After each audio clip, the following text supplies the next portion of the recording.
Friends, இன்றைக்கி நம்ம வெண்டைக்காய் மோர் குழம்பும் சேப்பங்கிழங்கும் எப்படி பண்ணுறதுன்னு பார்க்கலாம். இப்போ சேப்பங்கிழங்குக்கு நான் குக்கரில் சேப்பங்கிழங்கு போட்டு அது மூழ்கிற மாதிரி தண்ணி விட்டு கொஞ்சம் கல்லுப்பையும் போட்டு குக்கரில் ஒரு மீடியம் ஃப்ளேமில் வச்சு ஒரு 3 விசில் அது சேப்பங்கிழங்கு நல்லா சாஃப்டாக குக் ஆகிற வரைக்கும் வச்சுட்டு ஆஃப் பண்ண போகிறேன். அவ்வளோதான். இப்போது மோர் குழம்புக்கு தயிர் எடுத்து வச்சுருக்கேன். இதை நம்ம கொஞ்சம் நீர்க்காக ஆக்கிக்கணும், கொஞ்சம் வாட்டரியாக.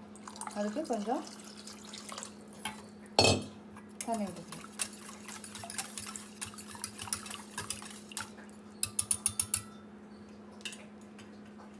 இப்போது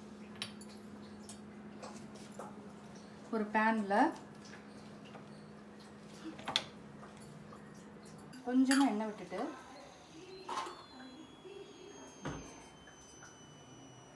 அதில் 1 ஸ்பூன் வெந்தயம்,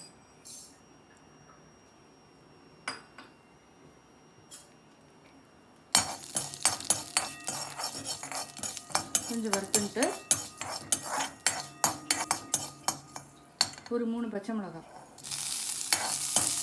அவங்கவுங்களுக்கு காரத்துக்கு தகுந்த மாதிரி போட்டுக்கலாம்.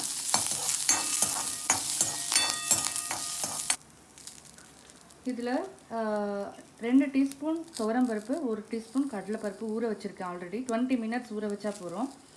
இதையும் தண்ணியை வடிச்சிட்டு இதில் போட்டு ஒரு 2 லைட்டாக சூடு வர வரைக்கும் பிரட்டிக்கலாம்.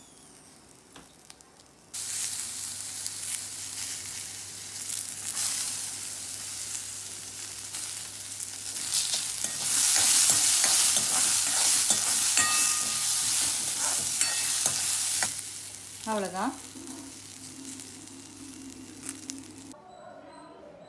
இப்போ வதக்கின ஐட்டம்ஸ் எல்லாமே ஆறின உடனே இதோட நான் 2 கப் தயிர் எடுத்திருக்கேன். அதுக்கு 1.5லேருந்து 2 டேபிள் ஸ்பூன் தேங்காய் சேர்த்துக்கலாம்.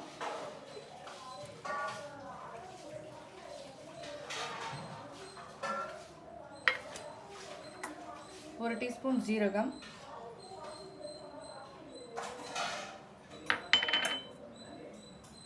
தேவையான உப்பு,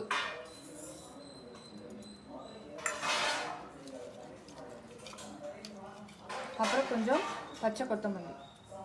இது எல்லாத்தையும் சேர்த்து அரைக்கணும்.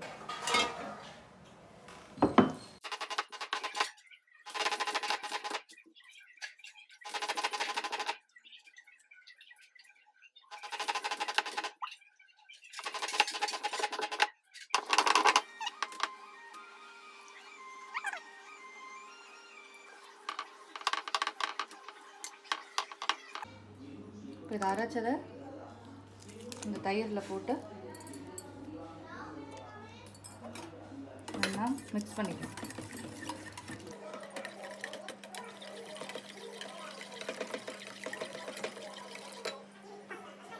இதில் ஒரு 1/2 டீஸ்பூன் மஞ்சள் தூள், அப்புறம் 1 டீஸ்பூன் அரிசி மாவு தண்ணியில் கரைச்சி வச்சுருக்கேன். இது அரிசி மாவு அப்படியே போட்டால் கட்டி கட்டியாக வந்துடும்.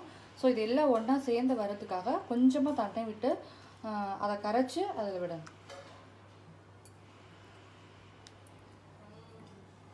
அவ்வளோதான். மோர் குழம்புக்கு தேவையான எல்லாத்தையும் போட்டாச்சு. இப்போ நல்லா மிக்ஸ் பண்ணி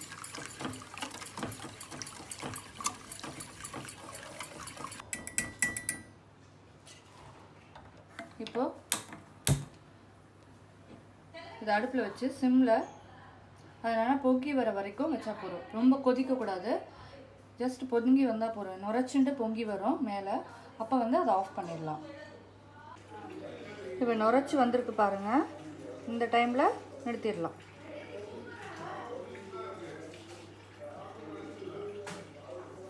இப்போது மோர் குழம்புக்கு தாளித்து கொட்டிடலாம். இப்போ ஒரு பேனில் எண்ணெய் வச்சுருக்கேன். 1 ஸ்பூன் கடுகு, அது வெடிச்சோடனே கொஞ்சம் கருவேப்பிலை,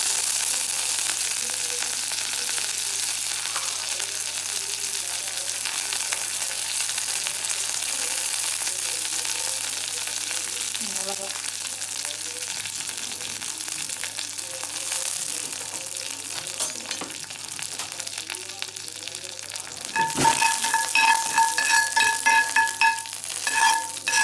போட்டுட்டு இப்போ இதுக்கு தான் வெண்டைக்காய் போட போகிறேன். அந்த வெண்டைக்காவையும் போட்டு இதோட வதக்கி நல்லா முருகெலாம் நல்லா வதக்கி மோர் குழம்புல சேர்த்துடலாம். நல்லா முருகில் வதக்கி மோர் குழம்புல சேர்த்துடலாம். இப்போ இது நல்லா ஃப்ரை ஆகிடுச்சு. இது எல்லாத்தையும் இப்போது மோர் குழம்புல சேர்க்க வேண்டியது.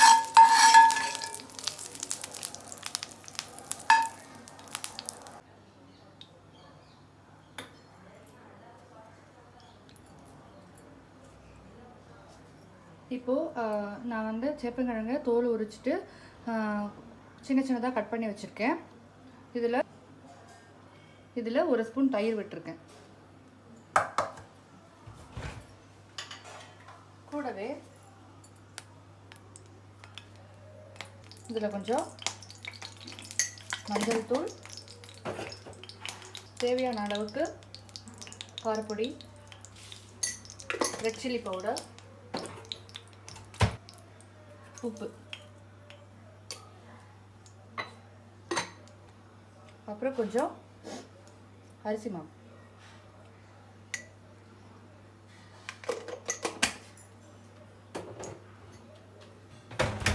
இதை போட்டு வச்சுக்கலாம். இப்போது பேனில் எண்ணெய் வச்சுருக்கேன். இதில் கடுகு போட்டுக்கலாம். அது வெடிக்கிறப்போ கொஞ்சம் உளுத்தம்பருப்பு. இப்போ கடுகு உளுத்தம்பருப்பு கொஞ்சம் ஃப்ரை ஆனோடனே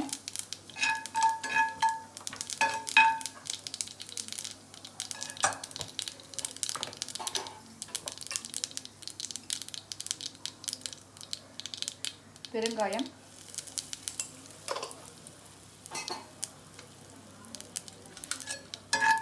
இப்போ நம்ம வச்சிருக்கிற அந்த சேப்பங்கிழங்கை உள்ளே சேர்த்துடலாம்.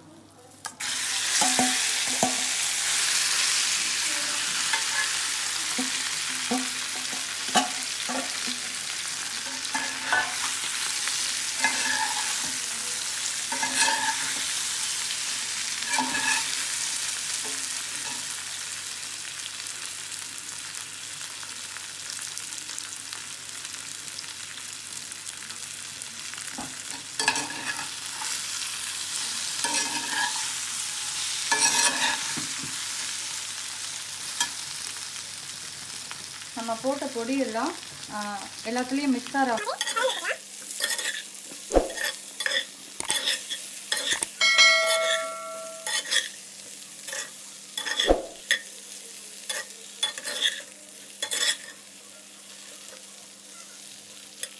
இதை சிம்மில் வந்து ஒரு 5 மினிட்ஸ் வச்சா போதும். நல்லா ஃப்ரையாக வேணுங்கிறவங்க வந்து இன்னும் கொஞ்சம் எண்ணெய் விட்டுட்டு இன்னும் ஒரு 5 மினிட்ஸ், மொத்தம் 10 மினிட்ஸ் வைக்கலாம்.